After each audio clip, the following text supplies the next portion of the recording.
അക്കാഡമിയിലേക്ക് എല്ലാവർക്കും ഒരിക്കൽ കൂടി സ്വാഗതം.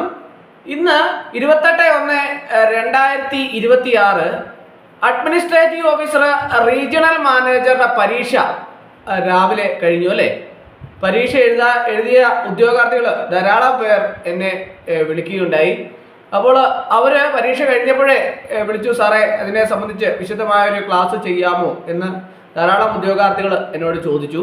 അപ്പോൾ ആദ്യം നമുക്ക് ഈ അഡ്മിനിസ്ട്രേറ്റീവ് ഓഫീസറുടെ ശമ്പള സ്കെയിൽ നോക്കാം. 29,780, 80,230 അഡ്മിനിസ്ട്രേറ്റീവ് ഓഫീസറുടെ ശമ്പള സ്കെയിൽ എന്ന് പറയുന്നത്. ഒരു വേക്കൻസിയാണ് നിലവിലുള്ളത്. Kerala state cooperative agriculture and rural development ബാങ്കിലെയാണ്. അതുപോലെ തന്നെ റീജിയണൽ മാനേജർക്ക് 5 വേക്കൻസിയാണ് നിലവിലുള്ളത്. 25,780, 76,305 ഇതിൻ്റെ ശമ്പള സ്കെയില് വരുന്നത്. നല്ല ശമ്പള സ്കെയിലോട് കൂടിയ കിട്ടുന്ന ജോലിക്ക് കയറുന്ന ഉദ്യോഗാർത്ഥികൾക്കൊക്കെ തന്നെ നല്ലൊരു ബ്രൈറ്റ് ഫ്യൂച്ചറാണ് നിങ്ങൾക്ക് തേടിയെത്താൻ പോകുന്നത്. അതിൻ്റെ അകത്ത് 029/2020 ഈ അഡ്മിനിസ്ട്രേറ്റീവ് ഓഫീസർ പരീക്ഷ 5,200 പേരാണ് കൺഫർമേഷൻ കൊടുത്ത് പരീക്ഷ എഴുതാൻ വേണ്ടിയിട്ട് തയ്യാറെടുത്തത്. അതുപോലെ തന്നെ റീജിയണൽ മാനേജർ 032/2020 4,816 പേരാണ് പരീക്ഷ എഴുതാൻ വേണ്ടിയിട്ട് കൺഫർമേഷൻ കൊടുത്ത് പരീക്ഷ എഴുതാൻ വേണ്ടിയിട്ട് തയ്യാറെടുത്തിരുന്നത്. എന്നാൽ 66% ഉദ്യോഗാർത്ഥികളാണ് പരീക്ഷയിൽ പങ്കെടുത്തത് എന്നാണ് അറിയാൻ കഴിയുന്നത്. കൃത്യമായിട്ടുള്ള വിവരങ്ങളൊക്കെ തന്നെ പുറത്ത് വരുന്നതേ ഉള്ളൂ.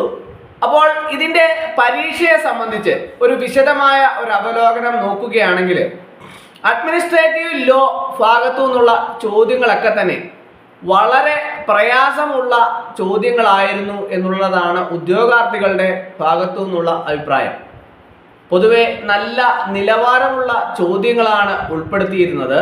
അതുകൊണ്ട് തന്നെ പല ഉദ്യോഗാർത്ഥികൾക്കും കൃത്യമായ ആൻസർ ചെയ്യാൻ വളരെ പ്രയാസമുള്ള ഒരു ഭാഗമാണ് അഡ്മിനിസ്ട്രേറ്റീവ് ലോ എന്ന് പലരും പറഞ്ഞു.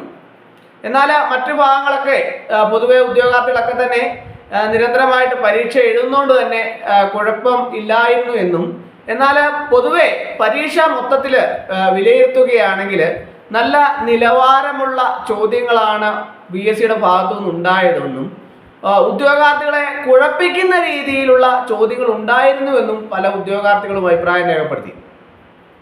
അതുകൊണ്ട് തന്നെ പല ഉദ്യോഗാർത്ഥികൾക്കും നെഗറ്റീവ് മാർക്ക് വരുന്ന ഒരു സാഹചര്യം ഉണ്ടായിട്ടുണ്ട്. അതുപോലെ തന്നെ ഉദ്യോഗാർത്ഥികളെ സംബന്ധിച്ചിടത്തോളം ഇതിൻ്റെ കട്ട് ഓഫ് മാർക്കിനെ സംബന്ധിച്ച് ഒരു വിലയിരുത്തൽ നടത്തുകയാണെന്നുണ്ടെങ്കിൽ ഒരു 55-നും 58-നും ഇടയ്ക്കൊക്കെ കട്ട് ഓഫ് മാർക്ക് വരാനുള്ള സാധ്യതയാണ് ഏറെ ഉള്ളത്. പിന്നെ പ്രധാനമായിട്ടും എത്ര പേരുടെ ലിസ്റ്റാണ് PSC ഇടാൻ ഉദ്ദേശിക്കുന്നത് എന്നതിനെ ആനുപാതികമാക്കി കട്ട് ഓഫ് മാർക്കിൽ വേരിയേഷനൊക്കെ ഉണ്ടാവാനുള്ള സാധ്യത ഏറെയാണ്. അതുപോലെ തന്നെ ഇനി വളരെ പ്രധാനപ്പെട്ട ഒന്നാണ് ഷോർട്ട് ലിസ്റ്റിനെ സംബന്ധിച്ച്. എന്നത്തേക്കാണ് ഇതിൻ്റെ ഷോർട്ട് ലിസ്റ്റ് ഏകദേശം എന്നത്തേക്ക് ഉണ്ടാവും എന്ന് പല ഉദ്യോഗാർത്ഥികളും അഭിപ്രായം ചോദിച്ചു.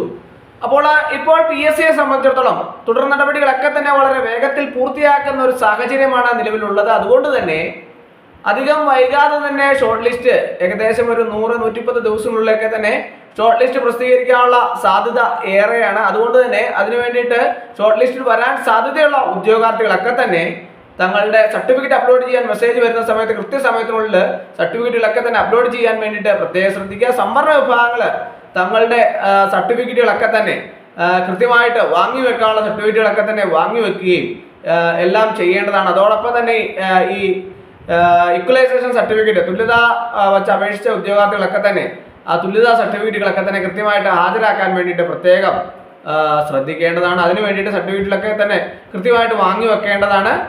അപ്പോൾ ഇങ്ങനെയുള്ള കാര്യങ്ങളൊക്കെ തന്നെയാണ് പരീക്ഷയെ സംബന്ധിച്ച് ഉള്ള പൊതുവെ പറയാനുള്ള വിശകലനത്തെ സംബന്ധിച്ച് നമുക്ക് പറയാനുള്ളത്. അപ്പോൾ ഇന്നത്തെ പരീക്ഷയെ സംബന്ധിച്ചുള്ള ഒരു വിശദമായ അവലോകനമാണ് ഇന്നത്തെ ക്ലാസ്സിൽ ഞാൻ നിങ്ങളിലേക്ക് എത്തിച്ചത്. അപ്പോൾ എല്ലാവർക്കും ഇന്നത്തെ ക്ലാസ് ഇഷ്ടമായെന്ന് വിചാരിക്കുന്നു. ഒരിക്കൽ കൂടി നന്ദി പറഞ്ഞു നിർത്തട്ടെ. നന്ദി, നമസ്കാരം.